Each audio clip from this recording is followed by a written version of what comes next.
안녕하세요. 고조씨입니다. 오늘도 영어 이코노미스트 기사 한번 읽어보시죠. 9월 26일자 기사인데요. 나이키에 관한 이야기입니다. 나이키. 이제 Nike is a Nike lifer, the best person to revive the swoosh. 이 나이키 라이퍼가 나이키 라이퍼라는 것은 이제 나이키에서 오랫동안 일한 사람, 나이키 사람인 거죠. 삼성맨 이런 것처럼 나이키 라이퍼가 the best person이 될까? 뭐 하기 위한 to revive the swoosh. swoosh 그러면은 공 넣었을 때 슉 하는 그건데 그 나이키의 로고를 말하죠. 그죠? swoosh. 브랜드와 성공을 상징하는 그 로고를 말하는데요. 이렇게 나이키를 다시 되살릴 수 있는 사람일까? 누가? 나이키에서 오랫동안 일해왔던 사람이, 다시 말해서 내부 승진자가 과연 그런 사람이 될까? 라고 하면서 insider CEOs come with less risk but fewer potential rewards. 약간 부정적으로 얘기하는 것 같습니다. 이렇게 리스크는 덜 할 수 있으나 그런 사람을 내부 인사, 내부 그 CEO를 쓰는 것이 위험은 적을 수 있지만 커다란 보상을 얻을 그런 가능성도 적다라고 말을 하고 있습니다. 자, 그럼 이제 기사를 보시겠습니다. 그 나이키의 그 전성기 그러면 2015년과 2016년 그런 때인가 봐요. 그 시즌에 어떤 일이 있었냐? 나이키가 아주 후원한 선수가 성공을 엄청 거두면서 브랜드의 전성기를 이루었다라고 합니다. 거의 뭐 한 10년, 9년 전쯤 되네요. 이 농구 그 NBA 플레이오프에서 그 나이키를 신은 그 선수가 막 우승을 막 하고요. 두 번째, 아메리칸 풋볼, 슈퍼볼, 그 슈퍼볼 미식 축구에서도 아주 거대한 우승을 거두고, 또 UEFA 챔피언스 리그, 이렇게 축구에서도 UEFA 챔피언 리그하고 유럽 챔피언 리그에서 그때 호날두가 아주 그냥 유명했었나 봅니다. 그 나이키를 신은 호날두가 여기서도 아주 그냥 나이키를 신은 호날두가 날렸고요. 또 윈블던, 테니스 하면 또 윈블던, 그 윈블던에서도 그 나이키를 신은 선수가 또 날렸고, 또 그 리오드 자네이로 그죠? 리오 올림픽 거기에서도 선수들이 나이키를 신고 성과를 냈다라고 합니다.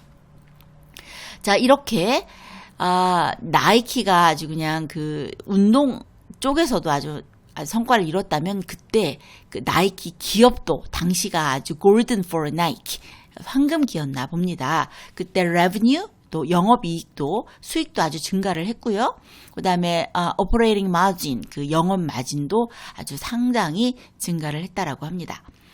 그때 그 당시 그제 엘리엇 힐 was emerging as a star player. 이때 엘리엇 힐이 그 스타 플레이어로 완전히 급부상을 하고 있었나 봐요. 그런데 그 어디에 on the management team of Mark Parker, 마크 파커라는 CEO가 있었는데, 그때 당시에 일단 나이키's chief executive CEO였던 마크 파커의 그 경영팀, 매니지팀, 그 경영팀에서 아주 그 엘리엇 힐이라는 사람이 emerging, 아주 떠오르고 있었답니다. 근데 그때 그 CEO 경쟁에서 뛰어들었는데, 그때 he lost the contest to 존 도나후. 존 도나후라는 그런 CEO한테 그 이제 CEO 경쟁에서 밀렸다라고 해요. 그때 이제 존 도나후가 ushering Nike into the digital age and retired. 그래서 그 당시에 이제 그 나이키가 그 디지털 에이지로 이렇게 전환을 했었나 봐요. 아무튼 그때 CEO 경쟁에서 밀리고 retired, 은퇴를 했다라고 합니다. 그런데 그렇게 은퇴했던 미스터 힐이 on September 19th, 요번 9월 19일에 Mr. Hill was back, this time as CEO. 요번에 이분이 돌아오셨답니다. 뭐로? 이번에는 as CEO로 돌아왔대요. 그 도나후 그 CEO가 좀 실패를 했나 봐요. 어째서 실패를 했냐면, 이 나이키를 그 스포츠 중심에서 패션 중심으로 좀 하면서, 또 그리고 소비자 직접 판매 방식으로 하면서 좀 실패를 했나 봅니다. 그래서 이 엘리엇 힐이 다시 돌아오니까 investors cheered their lungs out. 완전히 투자자들이 그들의 lungs, 아주 폐가 튀어나올 정도로 환호를 했습니다. 그러니까 lungs out 그러면 숨이 다 아주 빠질 정도로 목청껏 환호하는 것을 이제 lungs out이라고 하는데요. 예를 들면 sing your lungs out 그러면은 열정적으로 노래해라 이렇게 얘기하거든요. 그래서 아주 인베스터들이 투자자들이 아주 환호를 했다라고 합니다. 자, 그렇긴 하나 but is the former insider really the right man for the moment? 근데 정말로 그 former 예전에 그 인사이더 내부자라고 그래야 되나? 내부자가 진짜로 이때 right man 정말 적합한 사람인 건가? 정말 그런 건가? 이렇게 이제 의문을 제기하고 있습니다. 그러면서 뭐 당시에는 당시 상황이 있는 건데 뭐 이렇게 얘기를 하는 거죠. 그래서 choosing between insider and outsiders is seldom easy and never in a crisis. 그렇게 인사이더와 아웃사이더, 내부자와 외부자 중에 누굴 선택하느냐 그 choosing하는 것이 정말 쉽지 않아요. seldom이집니다. 더군다나 crisis 어떤 그 위기 상황에서는 절대로 쉽지 않은 일이지요. 그래서 이제 여러 가지 이제 조사한 바에 의하면 when a firm is in trouble, when outsiders outperform 이렇게 기업이 회사가 어려울 때는 대체적으로 아웃사이더들이 outperform 성과를 낸다는 그런 이제 연구 결과가 있습니다. 그렇긴 하지만 여전히 이제 외부자냐, 내부자냐 그런 거 누굴 해야 되지? 이런 걸 판단하기는 더 어렵죠. 그럼 이제 예를 들어보면은 이름도 참 어려운데 아르빈드 크리시나? 이 사람이 누구냐면 IBM의 어떤 CEO였나 봐요. 근데 IBM이 그 추락할 당시에 아르빈드 크리시나라는 사람이 그 내부적으로 이제 내부자인데 성공을 한 내부자의 표본이라고 할 수가 있습니다. 이제 IMF's long for 아주 오랜 그 추락 기간 동안에 그래도 성공한 내부자인 아르빈드 크리시나가 있습니다. 그런 반면에 데이브 칼훈이라는 그런 사람은 또 누구냐? 보잉사의 어떤 CEO 돌아온 CEO입니다. 그런데 내부자인데 이 사람은 되게 무능한 내부자라고 합니다. 무능한 내부자. 그 다음에, 그래서 무능한 내부자라 몇 달, 이렇게 쪼개놨나 봐요. 그 다음에, 레리 컬프라는 사람이 있는데요. 레리 컬프는 외부자예요, 외부자, 어디에 외부자면은 그 GE, General Electric, who saved GE from a slide into industrial irrelevance. 이렇게, 그 GE의 외부자인데 아주 유능한 외부자 이렇게 된 겁니다. 그러니까 다시 말해서 외부자가 더 유능하냐 내부자가 더 유능하냐라고 했을 때 이게 여러 가지가 있는 거예요. 예를 들면 IBM 같은 경우는 내부자인데 성공했고 보잉 같은 경우인데 내부자인데 무능했고 GE 같은 경우는 외부자인데 유능했고 그러니까는 이제 경우에 따라 다르다는 거죠.